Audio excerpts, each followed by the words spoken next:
We have new details about the disappearance of UMKC student Jesse Ross. Tonight, his father is in Chicago, and so is KMBC 9's Marcus Moore, the only Kansas City reporter to travel with the family to Chicago. He joins us live. Marcus? Larry, Donald Ross is here on the anniversary, the one-year anniversary of his son's disappearance, hoping to get new information about what happened to his son. We spent the day with him, and we also, for the very first time, talked to a man who was with Jesse the day he vanished.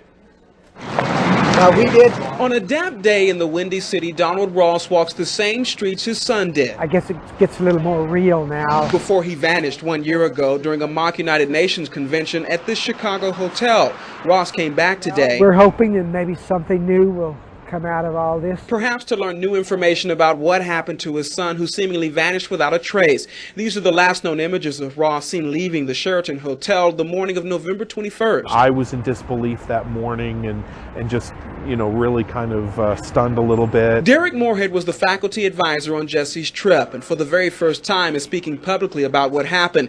He filed the police report the day Jesse went missing and stayed over Thanksgiving to search for him, who he prays is safe. My hope is that one day I'm going to be able to strangle Jesse for walking away and not letting us know, but I do really pray that he comes home. So far, authorities have searched the Chicago River and have chased leads, but still have found no sign of Ross. His father believes something happened to him, but still manages to stay positive. There's a possibility that he found something he wanted to do, and at some point in time he contacts us and said, hey, I had to try this out or whatever.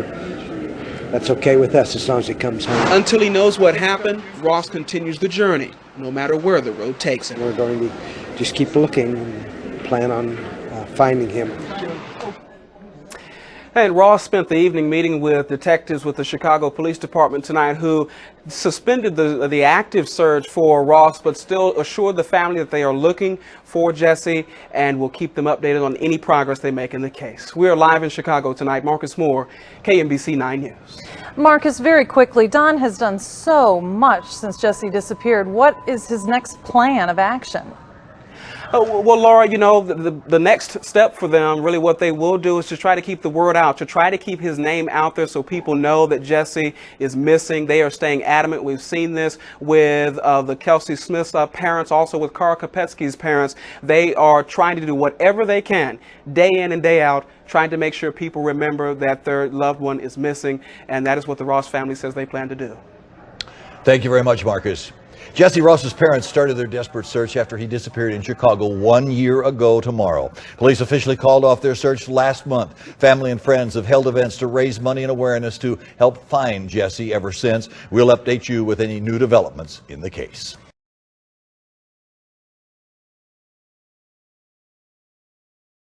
This is our first Missing Persons Day event that we're holding in the office. It is the first event of this kind in Cook County. We're hoping to be a central resource to be able to help families and friends find their missing loved ones who they've been missing for more than a month. We encourage them to bring the missing persons report, any records they may have to identify their missing loved one, like photographs, dental records, medical records, and they bring that to the registration area, and then they will be able to submit DNA samples that will be entered in the national database in case there is a match with one of their loved ones. He was here on a Model UN convention of like 1,000 college students, and he was at a late night meeting. He went to the meeting. It was about time for a break. He got up and went out one of the doors and was never seen again.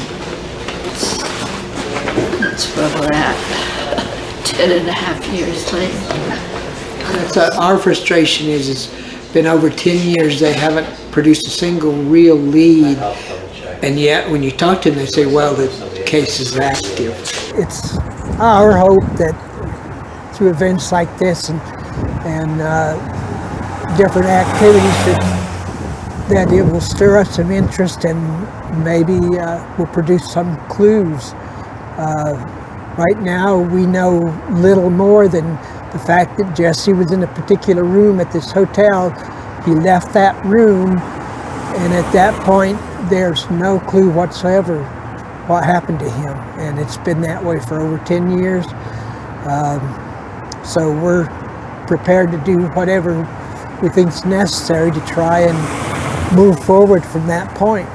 Even if it's just one step, if they could establish where Jesse went from there, if he left the hotel, if he went back upstairs, that would be a start.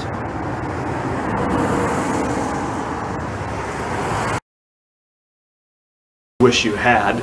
For the last years, I've been working on the case of Jesse Ross. Jesse was from Raytown, Missouri, and in November 2006, he disappeared while on a class trip to Chicago. I started following this case because, oddly enough, I was in Chicago less than a week before these events occurred in which Jesse disappeared. I was here visiting a friend and was going to school down in southern Illinois and returned there, and not long after Jesse disappeared. Read about it in the news and was just really struck, because I was alone in the city and in the same places Jesse had been. I took photos of the same places he went to, and I came home safe and sound and Jesse didn't. And so that really stuck with me, and the reason the case has always kind of lingered in my mind since it happened.